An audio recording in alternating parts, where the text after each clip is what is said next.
नमस्कार दोस्तों, मैं सीमा मौर्य आज आप लोगों को रिच डैड पुअर डैड के चैप्टर 2 के पार्ट 2 को सुनाने जा रही हूँ। इससे पहले हमने चैप्टर 2 के पार्ट 1 को जाना। इसी तरह पूरी पुस्तक को सुनने के लिए आप लोग मेरे चैनल को सब्सक्राइब करें। तो आइए अब शुरू करते हैं आज का चैप्टर 2 पार्ट 2। और सबक शुरू हुए। मैं तुम्हें 1 घंटे के 10 सेंट दूंगा। 1956 की तनख्वाह के हिसाब से भी 10 सेंट प्रति घंटे का वेतन कम था। माइकल और मैं सुबह 8 बजे उनके डैडी से मिले। वे पहले से ही व्यस्त थे और उनके पास 1 घंटे से भी ज़्यादा का काम मौजूद था। जब मैं उनके साधारण, छोटे और साफ घर के सामने पहुंचा तो मैंने देखा कि उनका कंस्ट्रक्शन सुपरवाइज़र अपने पिकअप ट्रक में वहां से जा रहा था। माइक मुझे दरवाजे पर ही मिल गया। डैडी अभी फ़ोन पर हैं और उन्होंने कहा है कि हम लोग पीछे के पोर्च में उनका इंतज़ार करें। माइक ने दरवाज़ा खोलते हुए कहा।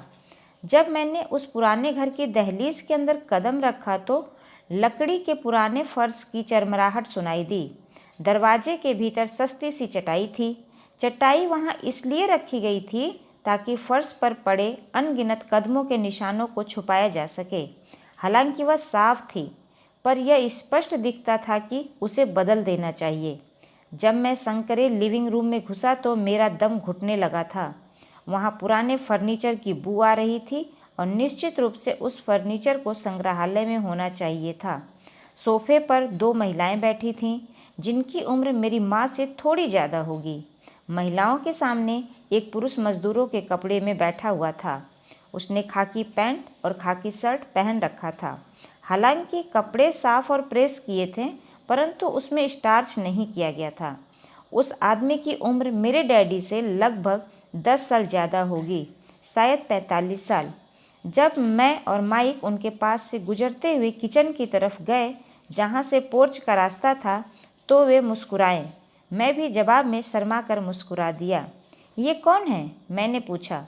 अरे, ये लोग डैडी के लिए काम करते हैं। बूढ़ा व्यक्ति उनके वेयर हाउसों को संभालता है और महिलाएं रेस्टोरेंट की मैनेजर हैं। और तुमने उस कंस्ट्रक्शन सुपरवाइज़र को तो देखा ही होगा, जो यहाँ से 50 मील दूर एक सड़क परियोजना पर काम कर रहा है। उनका दूसरा सुपरवाइज़र, जो बहुत से घर बना रहा है, वह तुम्हारे आने से पहले ही जा चुका है। क्या ऐसा हमेशा ही होता है? मैंने पूछा। हमेशा तो नहीं, पर अक्सर ऐसा ही होता है, माइक ने कहा और मेरे पास अपनी कुर्सी खींचते हुए वह मुस्कुराया। मैंने उनसे पूछा था कि क्या वे हमें पैसे बनाना सिखाएंगे। माइक ने मुझे बताया। अच्छा, और उन्होंने इसका क्या जवाब दिया? मैंने सावधानीपूर्ण उत्सुकता से पूछा। पहले तो उनके चेहरे पर हंसी आई, पर फिर कुछ सोचकर उन्होंने कहा कि वे हमारे सामने एक ऑफ़र रखेंगे। अच्छा, मैंने कहा और अपनी कुर्सी की पीठ दीवार से टिका ली। मैं वहाँ कुर्सी के पिछले 2 पैरों के सहारे टिका बैठा रहा। माइक ने भी ऐसा ही किया। क्या तुम्हें पता है कि वे कौन सा ऑफ़र देने वाले हैं? मैंने पूछा। नहीं, पर हमें जल्द ही इसका पता चल जाएगा। अचानक माइक के डैडी उस पुराने दरवाजे से घुसकर पोर्च में दाखिल हुए। माइक और मैं अपने पैरों पर कूद गए। आदर के कारण नहीं, बल्कि इसलिए कि हम चौंक गए थे। तो बच्चों, तैयार? माइक के डैडी ने एक कुर्सी हमारे पास खिसकाते हुए पूछा।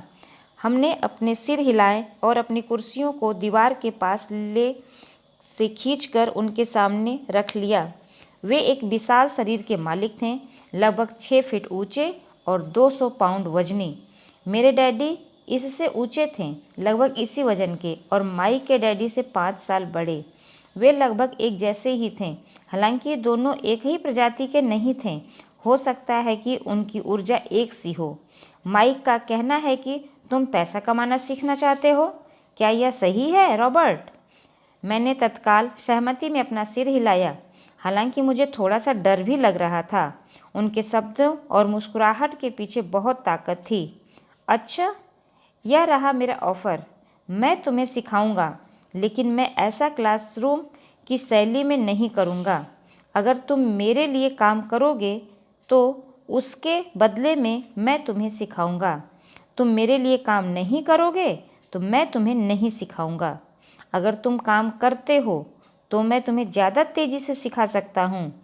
अगर तुम सिर्फ बैठकर मेरी बातें सुनते हो जैसा कि तुम क्लास रूम में करते हो तो इससे मेरा समय बर्बाद होगा। यह मेरा ऑफ़र है, इसे या तो मान लो या फिर वापस लौट जाओ। क्या मैं आपसे पहले एक सवाल कर सकता हूँ? मैंने पूछा। नहीं, इसे या तो मान लो या वापस लौट जाओ। मेरे पास बर्बाद करने के लिए फालतू समय नहीं है। अभी ढेर सा काम पड़ा हुआ है। अगर तुम में तत्काल फैसला करने की क्षमता नहीं है तो तुम कभी पैसे कमाना नहीं सीख पाओगे। मौके आते हैं और चले जाते हैं, इसलिए तत्काल निर्णय लेने की क्षमता एक महत्वपूर्ण कला है। तुमने जैसा चाहा था वैसा एक मौका तुम्हारे सामने मौजूद है। अगले 10 सेकंड में या तो पढ़ाई शुरू हो जाएगी या फिर यह हमेशा के लिए ख़त्म हो जाएगी। माइक के डैडी ने चिढ़ाने वाली मुस्कुराहट के साथ कहा। मंजूर, मैंने कहा। मंजूर, माइक ने कहा। बहुत बढ़िया, माइक के डैडी ने कहा। 10 मिनट में मिसेज मॉर्टिन आ जाएंगी। उनसे बातें करने के बाद मैं तुम्हें उनके साथ भेज दूंगा और तुम लोगों का काम शुरू हो जाएगा। मैं तुम्हें हर घंटे के 10 सेंट दूंगा और तुम हर शनिवार 3 घंटे काम करोगे। पर आज तो मेरा सॉफ्टबॉल का मैच है, मैंने कहा। माइक के डैडी ने अपनी आवाज़ को धीमा परंतु कड़क करके कहा, या तो मान लो या फिर वापस लौट जाओ। मान लिया, मैंने जवाब दिया। सॉफ्टबॉल खेलने की बजाय काम करने और सीखने का विकल्प चुनने में ही समझदारी थी। 30 सेंट बाद। शनिवार की खुशनुमा सुबह 9 बजे माइक और मैं मिसेज मॉर्टिन के साथ काम कर रहे थे। वे एक दयालु और धैर्यवान महिला थीं। वे हमेशा कहा करती थीं कि माइक और मुझे देखकर उन्हें अपने दोनों बच्चों की याद आ जाती है, जो अब बड़े हो गए थे तथा दूर चले गए थे। हालांकि वे दयालु थीं, परंतु वे कड़ी मेहनत में विश्वास करती थीं और इसलिए वे हमें हमेशा काम में जुटाए रखती थीं। वे बहुत कड़क मैनेजर थीं। हम 3 घंटे बाद डिब्बा बंद सामानों को शेल्फ से उतारते थे, उनकी धूल साफ करते थे और फिर उन्हें करीने से जमाते थे। यह बड़ी मेहनत का काम था और बोरियत भरा भी। माइक के डैडी को मैंने अपना अमीर डैडी कहता हूँ। उनके पास इस तरह के 9 सुपरेट्स थे जहाँ पार्किंग के लिए बहुत सी जगह थी। वे 7 से 11 कन्वीनियंस स्टोर्स के शुरुआती संस्करण थे। पड़ोस के जनरल स्टोर जहां लोग दूध, ब्रेड, बटर और सिगरेट जैसी चीज़ें खरीदते थे। समस्या यह थी कि हवाई में एयर कंडीशनिंग नहीं थी और गर्मी के कारण स्टोर्स अपना दरवाज़ा बंद नहीं कर सकते थे। स्टोर के दोनों ओर दरवाज़ों को पूरा खुला रखा जाता था ताकि सड़क और पार्किंग की जगह सामने दिखती रहे। जब भी कोई कार पार्किंग में आती थी तो उसके साथ धूल का गुबार भी आता था, जो स्टोर में घुसकर डब्बों पर जम जाता था। इसलिए हम लोगों की नौकरी तभी तक चलती जब तक कि एयर कंडीशनिंग नहीं हो जाती। 3 हफ्तों तक माइक और मैं मिसेज मॉर्टिन के पास जाकर 3 घंटे तक काम करते रहें। दोपहर तक हमारा काम खत्म हो जाता था और वे हम में से हर एक के हाथ में 3 छोटे सिक्के डाल देती थीं। उस समय 50 के दशक में 9 साल की उम्र में भी 30 सेंट कमाने में कोई खास खुशी नहीं होती थी। तब कॉमिक्स की कीमत 10 सेंट हुआ करती थी, इसलिए मैं अपनी कमाई को कॉमिक्स पर खर्च कर देता था और घर लौट जाता था। चौथे हफ्ते के बुधवार तक मैंने काम छोड़ने का मन बना लिया था। मैं सिर्फ इसलिए काम करने के लिए तैयार हुआ था क्योंकि मैं माइक के डैडी से पैसा कमाना सीखना चाहता था। इसलिए मैं 10 सेंट प्रति घंटे की गुलामी कर रहा था। और सबसे बड़ी बात तो यह थी कि उस पहले शनिवार के बाद से मैंने माइक के डैडी को देखा तक नहीं था। मैं काम छोड़ रहा हूँ, मैंने लंच के समय माइक से कहा। स्कूल लंच बड़ा निराशाजनक था। स्कूल भी उबाऊ था और अब तो मेरे पास शनिवार भी नहीं था जिसका मैं इंतज़ार कर सकूं, परंतु 30 सेंट के कारण मुझे धक्का पहुंचा था। इस बार माइक मुस्कुराया। तुम किस बात पर हंस रहे हो? मैंने गुस्से और कुंठा से पूछा। डैडी ने कहा था कि ऐसा ही होगा। उन्होंने कहा था कि जब तुम काम छोड़ने का फैसला कर लो तब वे तुमसे मिलना चाहेंगे। क्या? मैंने आवेश में पूछा। क्या वे मेरे उकता जाने का इंतजार कर रहे थे? कुछ कुछ, माइक ने कहा। मेरे डैडी जरा अलग किस्म के हैं। उनका सिखाने का तरीका तुम्हारे डैडी के पढ़ाने के तरीके से बिल्कुल अलग है। तुम्हारे मम्मी डैडी बहुत बातें करते हैं। दूसरी तरफ मेरे डैडी बहुत कम बोलते हैं। तुम सिर्फ एक शनिवार तक इंतज़ार कर लो। मैं उन्हें बता दूंगा कि तुमने काम छोड़ने का फैसला कर लिया है। इसका मतलब यह है कि मेरे साथ नाटक खेला गया है? नहीं, ऐसा नहीं हुआ है, पर शायद हो सकता है। डैडी शनिवार को इसके बारे में समझाएंगे। शनिवार को लाइन में लगकर इंतज़ार करते हुए मैं उनका सामना करने के लिए तैयार था। यहाँ तक कि मेरे असली डैडी भी उनसे नाराज़ थे। मेरे असली डैडी, जिन्हें मैं गरीब डैडी कहता हूँ, यह मानते थे कि मेरे अमीर डैडी बाल श्रम कानूनों का उल्लंघन कर रहे थे और इस पूरे मामले की जांच होनी चाहिए। मेरे पढ़े लिखे गरीब डैडी ने मुझसे यह कहा कि मैं सही तनख्वाह मांगूं, कम से कम 25 सेंट प्रति घंटा। मेरे गरीब डैडी ने मुझसे कहा कि अगर मेरी तनख्वाह नहीं बढ़ती है तो मुझे तत्काल नौकरी छोड़ देनी चाहिए, और वैसे भी तुम्हें उस घटिया काम की कोई ज़रूरत नहीं है, मेरे गरीब डैडी ने झल्ला कर कहा। शनिवार को सुबह 8 बजे मैं एक बार फिर माइक के घर के उसी पुराने दरवाजे के अंदर घुस रहा था। कुर्सी पर बैठो और लाइन में इंतज़ार करो, माइक के डैडी ने मेरे घुसते ही कहा। फिर वे अंदर जाकर अपने छोटे से ऑफिस में बैठ गए जो बेडरूम के पास था। मैंने कमरे के चारों तरफ देखा, परंतु मुझे माइक नहीं दिखा। अजीब सा महसूस करते हुए मैं उन्हीं दोनों महिलाओं के बगल में बैठ गया जो मुझे 4 हफ्ते पहले वहीं पर मिली थी। वे मुस्कुराई और सोफे पर थोड़ी सी खिसक गई ताकि मैं भी बैठ सकूं। 45 मिनट गुजर गए थे और मैं उबल रहा था। दोनों महिलाएं उनसे मिलकर तकरीबन 30 मिनट पहले वहां से जा चुकी थीं। एक बूढ़ा सा आदमी वहां 20 मिनट तक बैठा और फिर वह भी निकलकर चला गया। घर खाली था और हवाई में खुशनुमा सुबह को मैं सीलन भरे अंधेरे लिविंग रूम में बैठा हुआ था और इस बात का इंतज़ार कर रहा था कि एक लालची और बच्चों का शोषण करने वाला व्यक्ति मुझसे बातें करे। मैं सुन सकता था कि वे फ़ोन पर बातें कर रहे थे, ऑफिस में इधर उधर के काम कर रहे थे और मुझे नज़रअंदाज कर रहे थे। मेरी इच्छा तो हो रही थी कि मैं उस घमंडी आदमी से बिना मिले घर लौट जाऊं, पर किसी वजह से मैं रुक गया। आखिर 15 मिनट बाद ठीक 9 बजे अमीर डैडी अपने ऑफिस से बाहर निकले। बिना कुछ कहे उन्होंने हाथ से मुझे इशारा किया कि मैं उनके बेनुमा ऑफिस में आ जाऊं। अमीर डैडी ने अपनी ऑफिस कुर्सी पर बैठते हुए कहा, या तो तुम्हारी तनख्वाह बढ़ाई जाए या तुम काम छोड़ रहे हो, है ना? हाँ, समझौते के मुताबिक आप अपनी शर्त पूरी नहीं कर रहे हैं, मैंने लगभग आंसुओं से भीगे स्वर में कहा। 9 साल के बच्चे के लिए एक वयस्क का सामना करना बहुत ज़्यादा डरावना था। आपने कहा था कि अगर मैं आपके लिए काम करूंगा तो आप मुझे पैसा कमाना सिखाएंगे। अपनी तरफ से मैंने आपके लिए काम किया है, मैंने कड़ी मेहनत की है। इस काम के लिए मैंने अपने बेसबॉल गेम की भी कुर्बानी दी है और अब आप अपने वादे से मुकर रहे हैं। आपने मुझे कुछ भी नहीं सिखाया है। आप धोखेबाज हैं, जैसा शहर के सभी लोग कहते हैं। आप लालची हैं, आप केवल पैसा कमाना चाहते हैं और अपने कर्मचारियों का बिल्कुल ध्यान नहीं रखते हैं। आपने मुझे इतनी देर तक बाहर बिठाए रखा और मेरी जरा भी इज्जत नहीं की।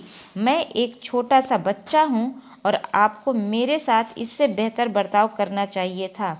अमीर डैडी अपनी कुर्सी पर पीछे झुक गए। अपने हाथों को ठुड्डी तक लाकर उन्होंने मुझे घूरा। ऐसा लग रहा था जैसे वे मेरा विश्लेषण कर रहे थे। बुरा नहीं है, उन्होंने कहा, 1 महीने से भी कम समय में तुम वही भाषा बोल रहे हो जो मेरे ज़्यादातर कर्मचारी बोलते हैं। क्या? मैंने पूछा। मैं समझ नहीं पा रहा था कि वे क्या कह रहे थे और इसलिए मैंने अपना दुखड़ा रोना चालू रखा।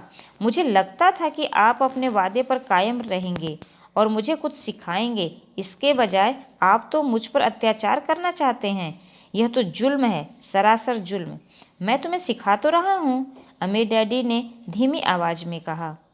आपने मुझे क्या सिखाया है? कुछ भी नहीं, मैंने गुस्से से कहा।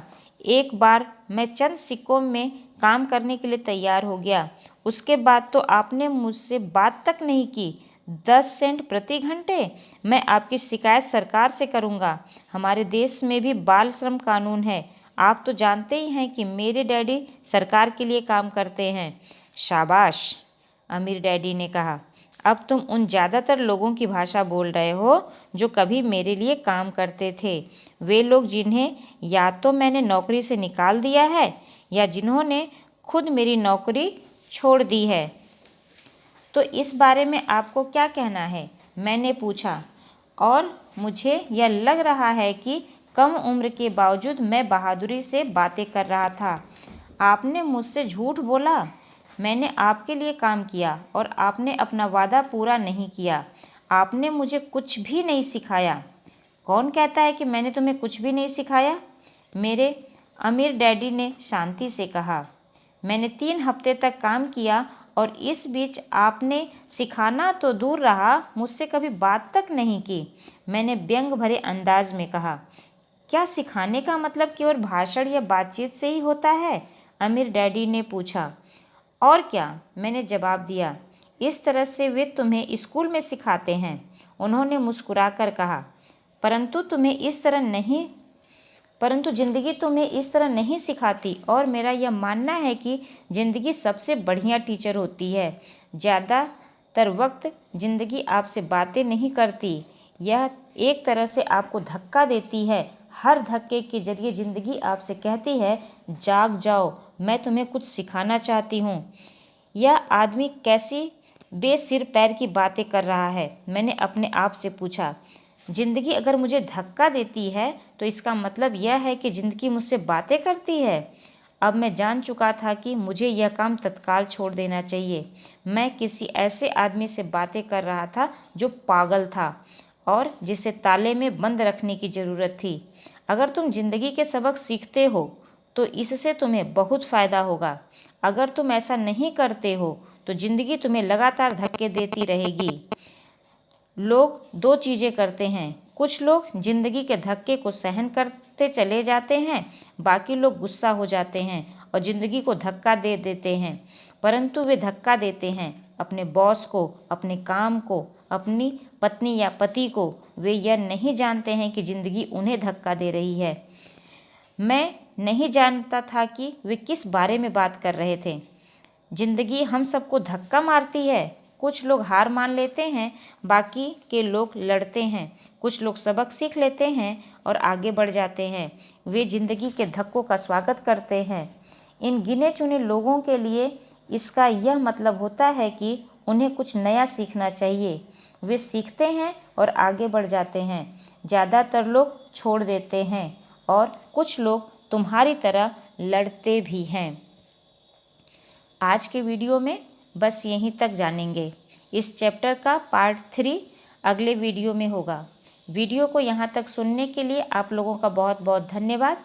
वीडियो अच्छी लगी तो सब्सक्राइब करें, कमेंट्स में अपने ओपिनियन दें, चैनल को सब्सक्राइब करें और शेयर करें।